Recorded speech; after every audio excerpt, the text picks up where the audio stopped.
Bienvenue à tous pour cette nouvelle édition du News Geek. Au programme du jour, des films, des jeux vidéo et les news de la semaine, tels que du Diablo, du Apple, du Disney, qui s'attaque à Netflix, et j'en passe.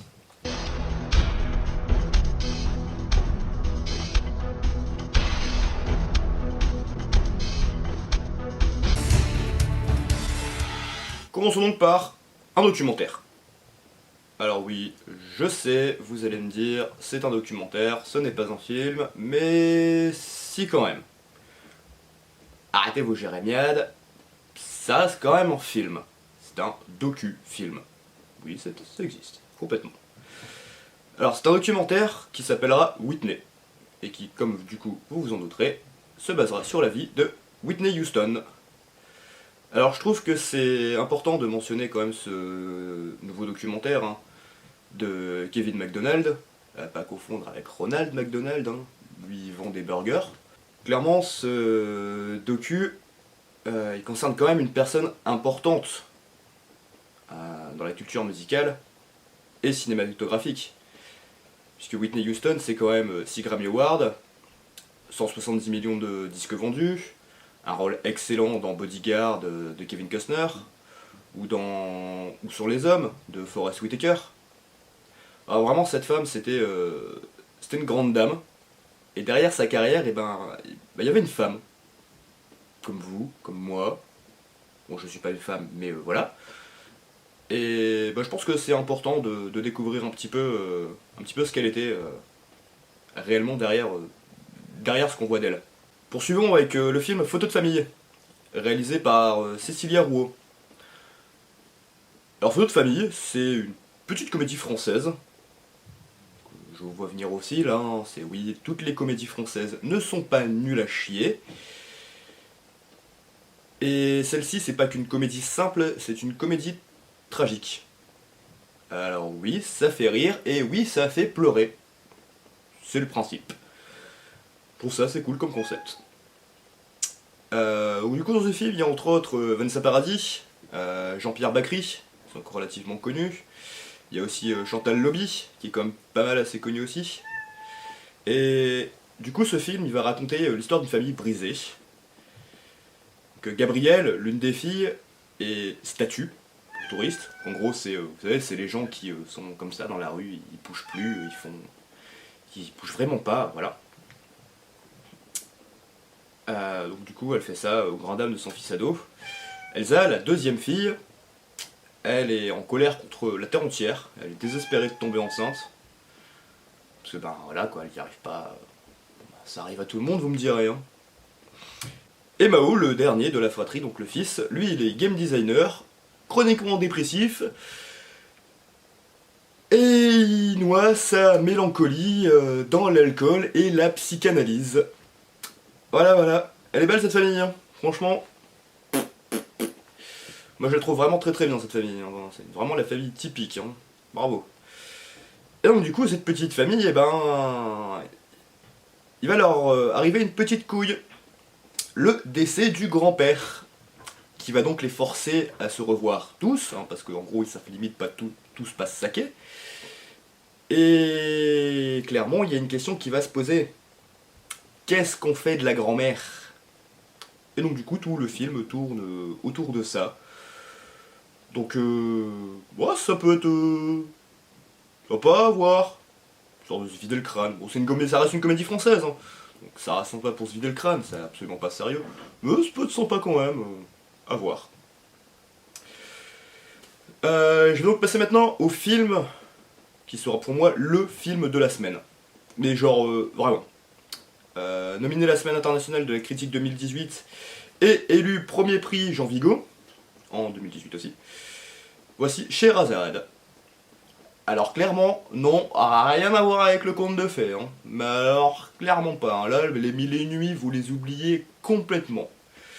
Ici c'est un homme français de Jean-Bernard Marlin, qui conte l'histoire d'un jeune garçon de 17 ans, Zachary, joué par le jeune Dylan Robert, donc c'est son premier rôle, et clairement franchement parfait. Et en gros, ce jeune homme sort de prison et fait la connaissance de Scheherazade, jouée par Kenza Fortas. Scheherazade, c'est une jeune prostituée du coup. Et en fait, il va en tomber amoureux. Au point où du coup il cherchera à la sauver de son mec et compagnie. Enfin bref, du coup ça part mais clairement en couille royale. Enfin c'est vraiment...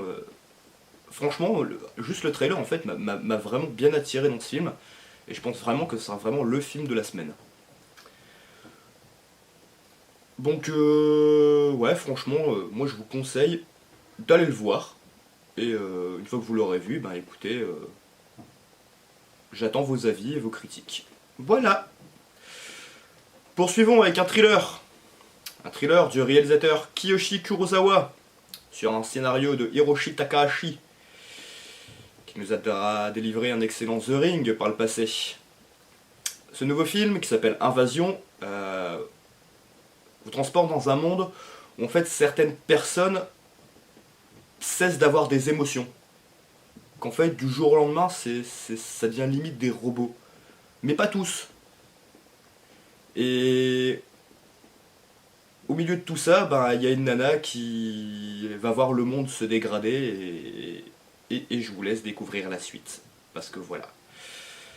Donc du coup c'est au cinéma hein, cette semaine pour aller le voir et puis voilà. Personnellement je pense que je le regarderai tranquillou ici chez moi, bien confortablement installé devant ma télé. Pour terminer cette partie, je vais donc revenir sur un autre documentaire, qui est aussi un documentaire sur un très très grand homme du cinéma.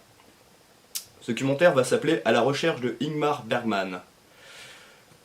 Alors, pour ceux qui ne connaissent pas Ingmar Bergman, eh ben, c'est un homme qui compte parmi les réalisateurs les plus importants de toute l'histoire du cinéma. Cet homme, né en 1918, et qui aura donc fêté ses 100 ans cette année, a clairement ouais, révolutionné le cinéma en grande partie. Ça a été l'un des révolutionnaires du monde du cinéma. Et donc du coup en fait il va y avoir plusieurs petits documentaires qui vont sortir là, dans ces prochaines semaines. Donc celui-ci est le premier.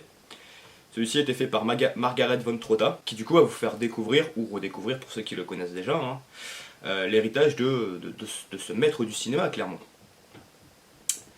Donc du coup on pourra y voir donc, son travail, sa vie personnelle, et qui il était. Et voilà. Donc je pense que pour ceux qui sont dans le métier du cinéma et qui je pense du coup le connaissent, hein, ça peut être pas mal à voir quand même parce que je suis sûr que ça vous apprendra des choses. À côté, ceux qui sont juste passionnés tout court de cinéma et qui cherchent à apprendre à en connaître un peu plus, pareil, hein, regardez-le, je pense que ça va être pas mal. Et pareil, hein, du coup regardez les suivants aussi, je pense que ça sera vraiment, ça peut vraiment être utile. Nous en avons donc fini avec les films. Je pense qu'il est donc temps de passer aux jeux vidéo.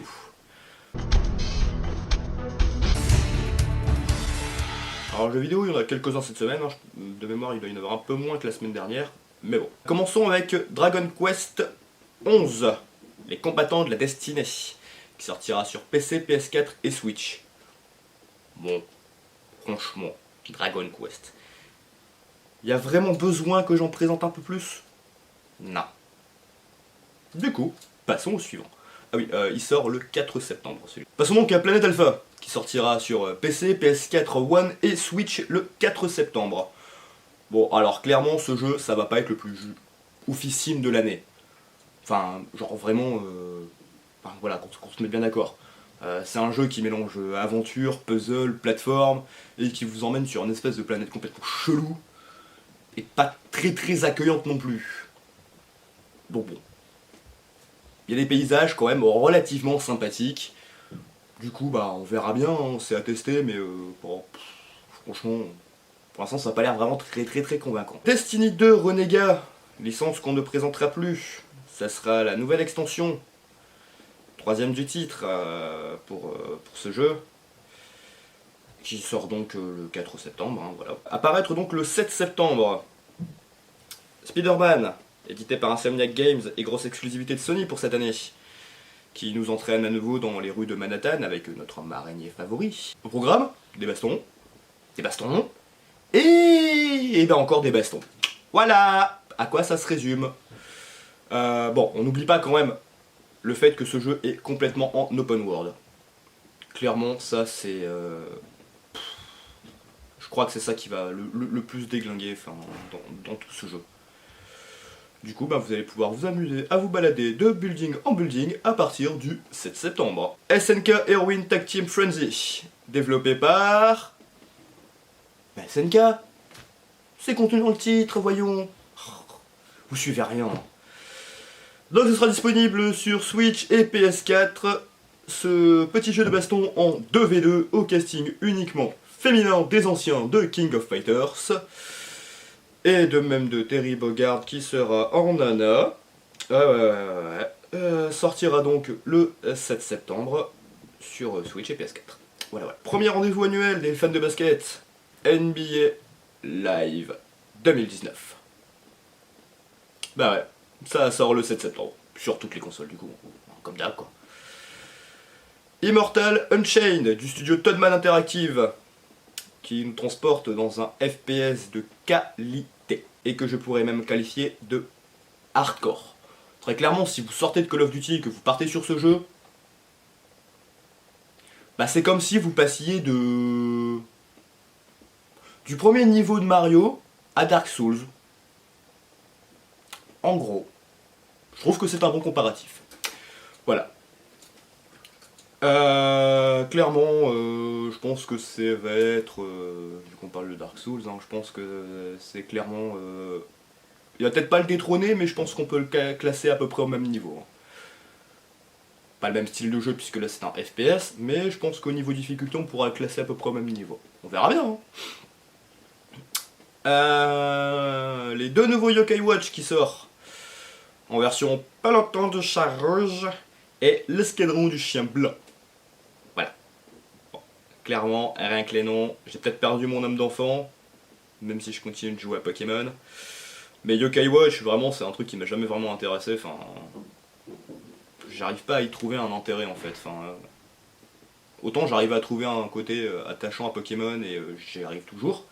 Autant Yokai Watch, j'y arrive pas en fait. Donc pour moi ça reste un petit jeu comme un autre. Puis voilà quoi. Du coup on va terminer par l'un des jeux que moi j'attends le plus. C'est Genesis Alpha One.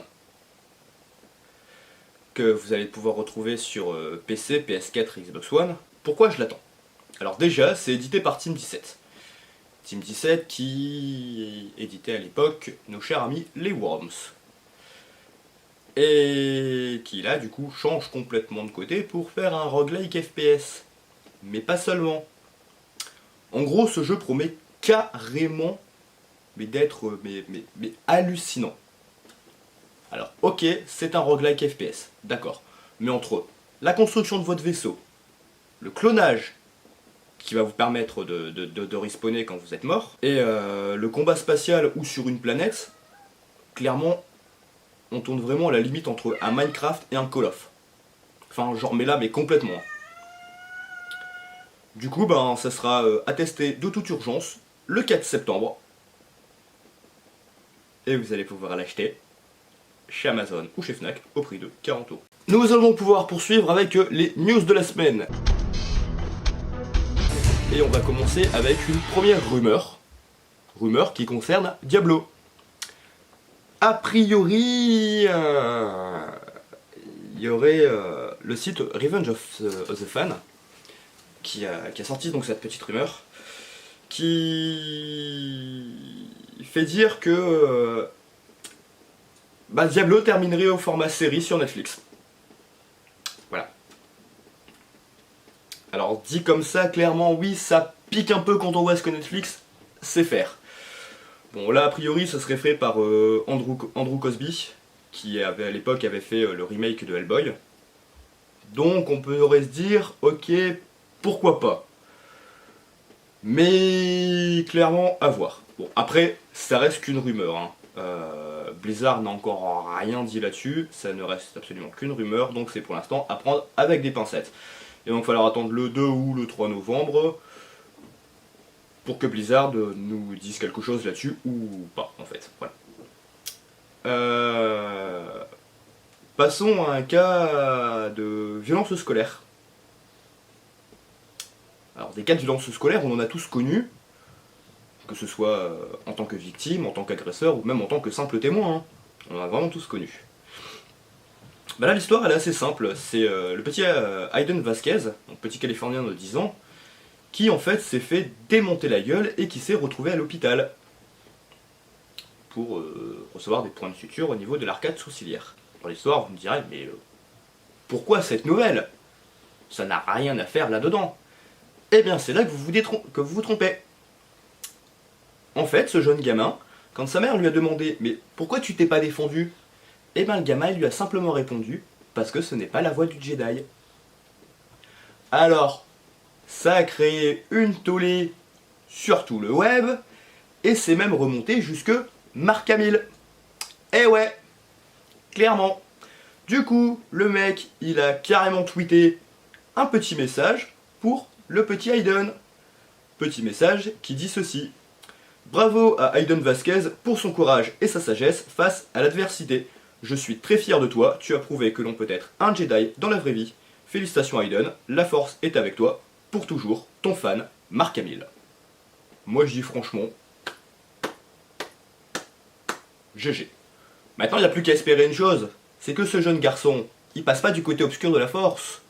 Parce que sinon, Mark Hamill, il va peut-être être un petit peu déçu quand même. Enfin bon, on verra bien dans l'avenir.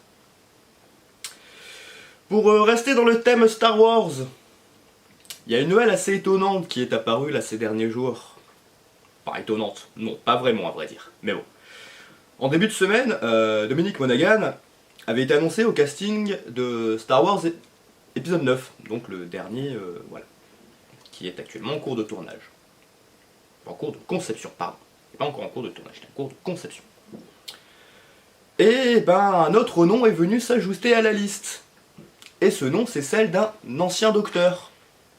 Alors clairement, parmi tous ceux qui sont là derrière, lequel c'est, à votre avis? Ouais, bonne question, hein.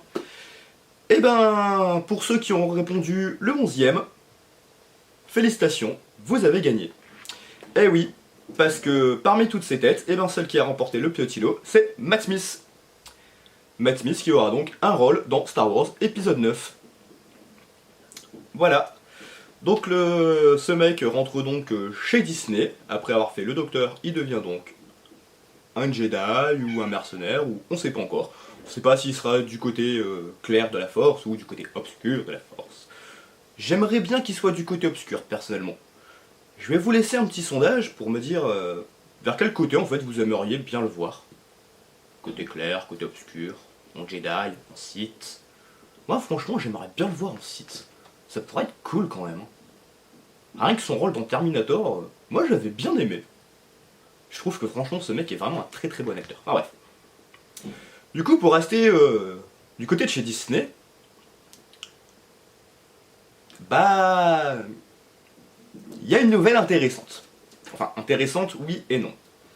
Vous étiez déjà au courant que Disney veut concurrencer Netflix en créant sa propre base de streaming. Eh ben, ils ont poussé le bouchon encore plus loin. Maintenant, ils s'attaquent carrément au porte-monnaie de Netflix. Et comment? Bah, après avoir tout viré de ce qui leur appartient chez Netflix, et ben maintenant, ils proposent des formules. Donc c'est des premiers forfaits, donc ça va être les forfaits de base, hein, je pense, qui, franchement, leur fait prendre un petit pari assez risqué quand même.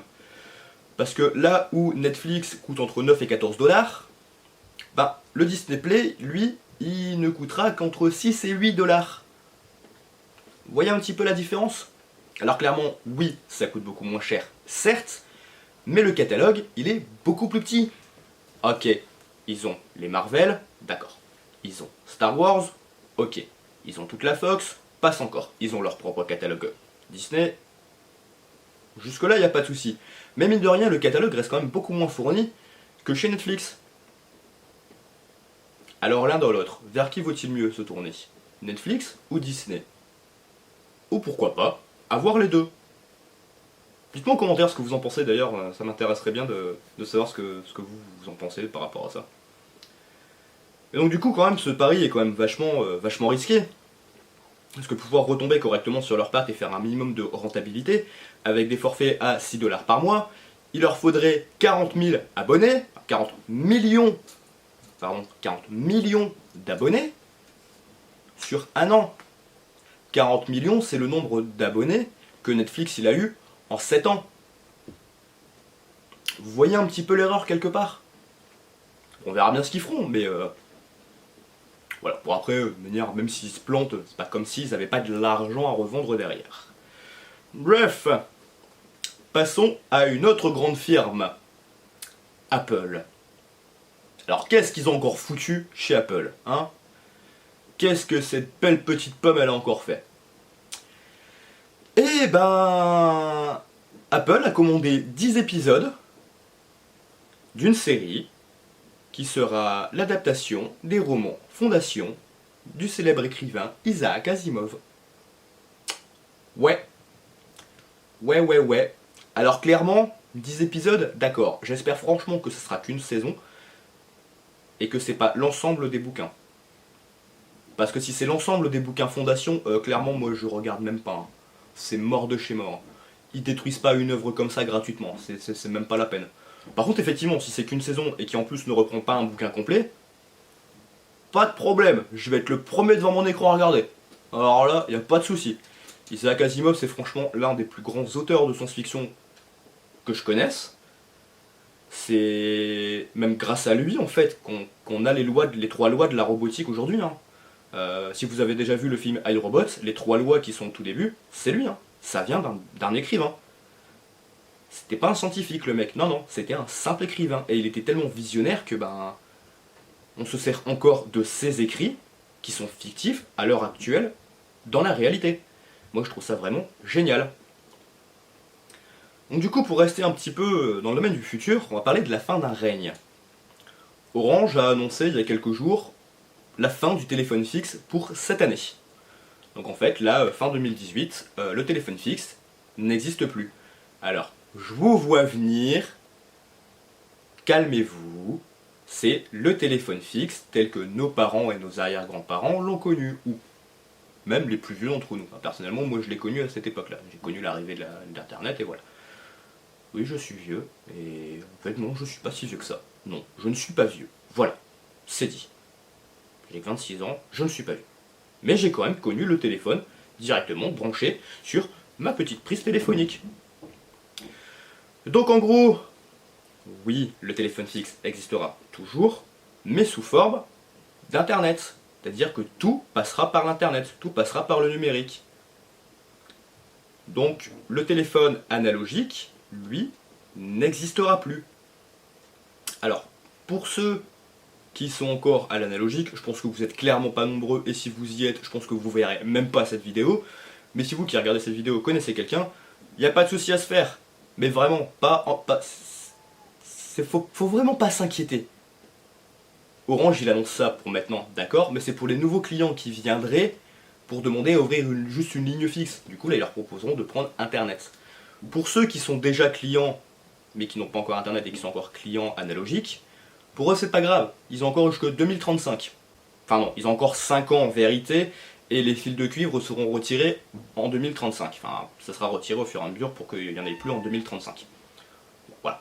Donc du coup, vous avez quand même encore 5 ans pour faire les changements et passer au numérique. Donc pour l'histoire, oui quand même, parce qu'on va faire une petite part d'histoire, mine de rien, c'est important la culture.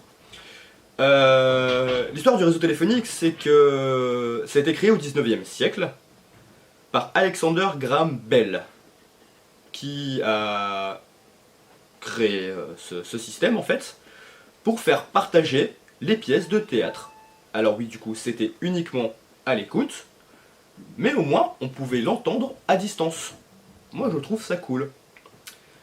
Alors à l'époque, le téléphone fixe d'un abonné était relié à un central par une paire de fils. En gros, un central, je vous mettrai une image là derrière en fait, voilà, ça sera plus vite, vous comprendrez. Et au tout départ, il y avait des opérateurs, des opératrices, qui étaient là et qui en fait branchaient deux personnes en fait, clairement, mettant en relation deux personnes, en les reliant toutes les deux sur un tableau, à l'aide d'un cordon souple. Donc pareil, je vous mettrai une image derrière pour que vous compreniez mieux. Par la suite, ça a fini par disparaître parce que ça a été l'automatisation, et ainsi de suite, et ainsi de suite. Franchement, que d'évolution. C'était au 19e siècle, le 21e siècle, et c'est pas encore fini, je pense. Du coup, en parlant d'évolution, voilà une. Bon, c'est certes pas tellement une évolution en soi, mais dans le fond, quand même. Hein.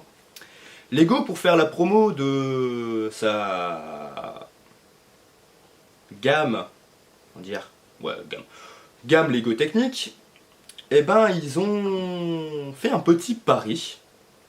Ils se sont plutôt lancé un défi. Un défi assez osé tout de même. Est-ce que vous voyez une Bugatti Chiron? Non, c'est pas grave, il y en a une là derrière. Est-ce que vous voyez des Lego? Ouais. Ah, y a pas besoin que je mette l'image, vous voyez ce que c'est. Bah si je vous disais qu'ils ont reconstruit grandeur nature, une Bugatti Chiron. Bon, jusque là, c'est pas étonnant, ils ont déjà refait plein de trucs en grandeur nature. Ouais, et si je vous disais que celle-là, elle roule? Eh ouais. Le défi, c'était de reconstruire au format Lego une Bugatti Chiron qui en plus roule. Bon alors clairement, hein, elle rivalise pas avec sa grande sœur. Hein. Parce que bon, elle roule certes, mais elle a que 5,3 chevaux sous le capot et elle monte jusqu'à 30 km/h. Après vous me direz franchement pour une bagnole en Lego, 30 km/h c'est franchement propre. Enfin vraiment, même moi je suis épaté quoi. Pour le coup je suis vraiment épaté. 30 km/h pour une bagnole faite uniquement en Lego. Bon par contre t'as un accident avec, t'as intérêt à avoir la notice, hein, parce que pour la reconstruire, ah bon c'est un avantage, hein, on peut la reconstruire. Mais faut quand même avoir la notice. Bah bref. Autre avantage aussi potentiel, mine de rien, c'est qu'il y a des chances que la version Lego elle coûte quand même moins cher que la vraie. Je vous laisserai aller voir le prix sur internet parce que personnellement, il me reste un petit peu coincé là. Voilà. Bref, on continue avec les voitures? Allez, on continue avec les voitures, mais cette fois-ci pas en Lego. Robert Downey Jr., alias Tony Stark Iron Man, que vous connaissez très bien, a offert une Camaro édition spéciale Captain America à Chris Evans. Eh oui, l'acteur qui joue Captain America. Et pourquoi il lui a offert cette sublime bagnole? Parce que franchement, elle est franchement, moi je la trouve vraiment de toute beauté. Elle est très simple, elle est très sobre, mais elle claque sa mère. Mais ça va sincèrement, enfin, moi je la trouve vraiment très très belle. Donc du coup, pourquoi il lui a offert cette bagnole là? Et ben en fait, c'était juste pour pouvoir sceller leur amitié. Ça a du bon d'être riche parfois quand même, hein. Moi j'aimerais bien être à sa place. Et du coup, pour terminer cet épisode, on va retourner dans les étoiles avec ce petit troll de plusieurs youtubeurs qui sont du coup amusés à berner des scientifiques professionnels des crop circles. Alors pour ceux qui ne savent pas ce que c'est qu'un crop circle, eh ben ce sont des formes généralement ésotériques que l'on retrouve dans un champ. Donc en fait c'est tout le champ de maïs en fait il est tout le champ de maïs en fait il était plié et du coup ça forme un symbole généralement plutôt ésotérique, comme ceux qui sont là derrière par exemple. Et en fait ces mecs ce qu'ils ont fait, donc ils ont été plusieurs à le faire, hein. Il y a Arnaud Thierry de la chaîne AstronoGeek, il y a La Tronche en Biais, Amandrian, le Défacator et Hygiène Mentale. Et qu'est-ce qu'ils ont fait tous ces petits gens? Et ben ils se sont amusés en fait à dessiner des crop circles et à inviter des scientifiques, hein, le guillemet est très important, sont amusés à inviter des scientifiques pour qui déterminent si ce sont bien si c'était bien l'œuvre d'extraterrestres ou pas. Et ben franchement c'est à mourir de rire. Je vous mettrai le lien de la vidéo d'AstronoGeek en commentaire. En je sais plus, mais voilà, enfin je vous mettrai le lien, voilà, haute, description, c'est le mot que je cherchais, voilà. Donc je vous mettrai le lien en description. Et puis, bah franchement, je vous laisserai aller voir. Bon, ça dure une quarantaine de minutes, c'est que le premier épisode. Mais franchement, moi je me suis vraiment bien fendu la poire. Hein. Enfin, franchement, il y a des scientifiques qui. Ouais, c'est vraiment des scientifiques. Hein. C'est. Ah, les mecs ils sont perchés, hein. Je sais pas ce qu'ils prennent, mais. C'est violent et c'est l'air d'être de la bonne. Hein. Parce que. Wouhou. Ah, ils vont loin, les gars. Hein. Enfin, il y en a certains qui vont vraiment très très loin. Hein. Genre la nana qui se couche par terre et. Wow.